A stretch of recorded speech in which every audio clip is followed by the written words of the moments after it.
right, so here we are for system test number 10, and this is definitely like I tried 2 or 3 of this video. I'm gonna have to start putting my phone in airplane mode or something when I do these, because it sends all these alerts and whatnot that my alarm is going off, so it ends up interrupting my recordings. Or I could just get a proper video camera, right? But no, short of that, the big news today is that the ELK-941 is installed. And if you're not familiar with what that is, it's an alarm output director. And if you read what it says, it separates the steady or pulsing voltage from a single alarm output and directs this to 2 different relays.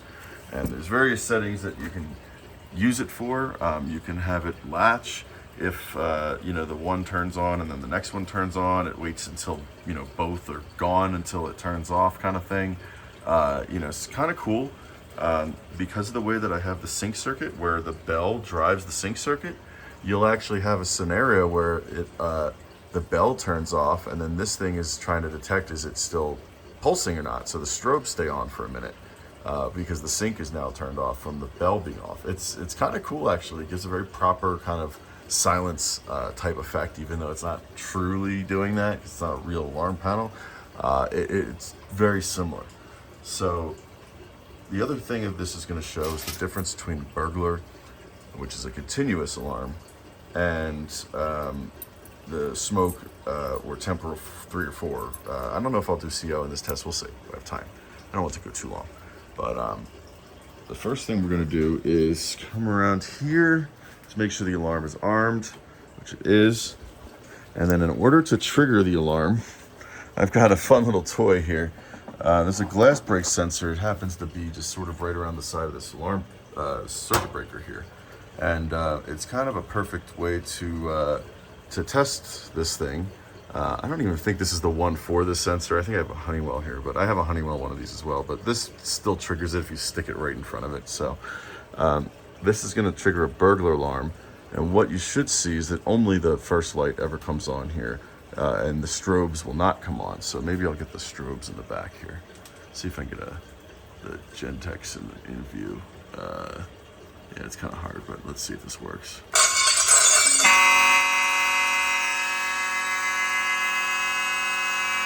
No strobes.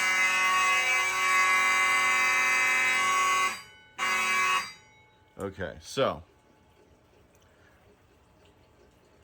Oh, interesting. It just latched on and then turned off real quick at the end there. So as it was trying to detect what the condition was, it briefly had latched on the, that was interesting. But yeah, then it turned off. So, oh, you know why it did that? Because it briefly pulsed at the end. The alarm does that. Right when it turns off, it disarms, it'll do one final pulse. So it must have thought that that was interesting that it detected as that. I haven't seen it do that before, but anyway, you learn something new every day, sometimes on video. Doesn't really matter though. The strobes turn on for 2 seconds. It's not gonna hurt anything. All right, next test is we're gonna do fire. And so with fire, what you should see is it'll actually pulse this at first. And once it detects that it's actually fire, you'll then see it kick on the second relay, which means it's like a fire, or it senses a pulse. But when it kicks on initially, that's sort of its sensing phase, and it will actually just follow. So the follow still sort of works just because the sync bus and everything else is all synced. It's not the greatest way to do it, but it does work. So anyway, let's do a test of this.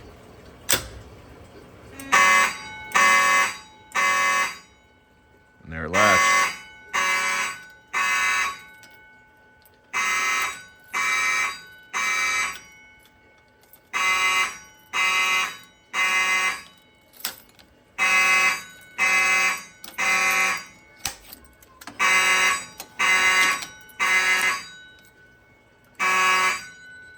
All right, so you'll see now it's still got the strobes going, and it just turned them off. So that's what I'm talking about there with the sort of latching detection thing, where it's going to try to make sure that the signal is completely gone before it shuts off everything. However, because the bell turned off, the sync bus turns off, and that means NAC1, which is what's driving all this, the horns, no longer is driven. And NAC2, which always gets driven if it's got signal, which does the strobes, still is on as long as that's the case. Now that's very similar to if I just run PGM 3, which just turns on the strobes. So you'll see with PGM 3, I'm getting this, I'm getting this. I actually did enable it so it enables the sync bus.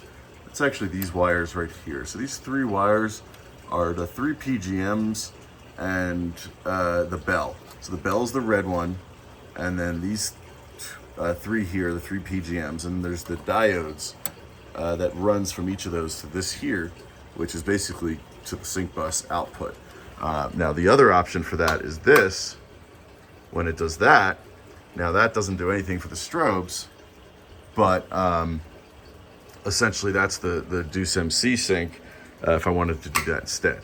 So that's basically just cutting this signal out from the output of these diodes and switching it to the output of the Deuce MC with this switch. So that's what that all does. I still have the strobes running, so let's turn that off real quick. But that's what those PGMs do. It's basically doing the same thing as the as what the ELK is doing. It's just, that's essentially what these diodes are for. They are essentially just the LED, the PGM, the LED, the PGM, the LED, the PGM. And then it's the same thing here, except it's the LED and the ELK and the LED and the ELK. And then these 2 here trigger both outputs. But the way that the ELK is doing that silence thing is that it's actually still running both outputs, but the bell, which is coming down here to the sync bus, is turned off from the alarm panel. And it's just a few seconds until it detects that there's no longer any sort of signal, whether it's continuous or pulsing, and then it turns everything off. So yeah, that's pretty much how it all works. It does also work with carbon monoxide. So we could do a test for that real quick. I'll just pull it. I'll just walk around and pull it so you can see it. Everyone loves the simplex chevron. So,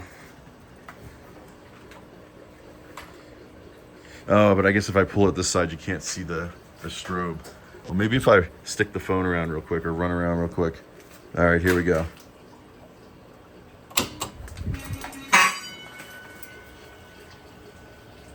Oh, it already caught it because the pulsing from the temporal 4 is so quick. It doesn't even, it didn't even take a second to turn that off. Yeah, so with the temporal 4, because it's just bup right away, it almost detects it immediately as a pulsing signal. So you don't even see the relay kind of follow it because it's just such a quick pulsing signal from temporal. But yeah, you see I didn't reset the pool, so that's still lit up. But I'll do that off camera because it's going to set the alarm off again. I think that's pretty much going to be the end of this video. I did get the Commander 3 and the standard 700 pool installed upstairs. So that might be another video if I haven't already posted that. But that's really cool. I'm starting to get more upstairs pools and all that kind of stuff in place. Just more things kind of coming together slowly, and kind of give me some also good ideas of how to add some more network cable, which I've been wanting to do for a long time. So it's all things coming together. So yeah, and got my lock here now. That's another new addition. Still waiting for my tamper switch bracket, which should be here any day now, either today or tomorrow. So yeah, everything's coming together. Yeah, the 941, really cool, working great. Exactly how I hoped it would. It freed up a PGM as well, which I was using for the latch on the alarm panel. Problem with that latch is that sometimes it would turn on for like trouble and supervisory, and there wasn't a good way to tell which ones I should be enabling for just the same things that the bell would alarm for. And this honestly eliminates that completely from the equation. It works perfectly, and even gives a little bit of a pseudo silence mode. So that's really cool. And I'm really excited with how that all came out. So yeah, this has been system test number 10, kind of a test of the ELK-941. ELK also makes an alarm panel called the M1, which I'm researching. And given that this series is now technically discontinued as of a year or two ago, if I ever do replace it, I'm very much considering that system. So something to look into if you're a DIY kind of alarm, and not just fire, but burglar. Yeah, they seem to make really cool products. So yeah, this has been system test number 10.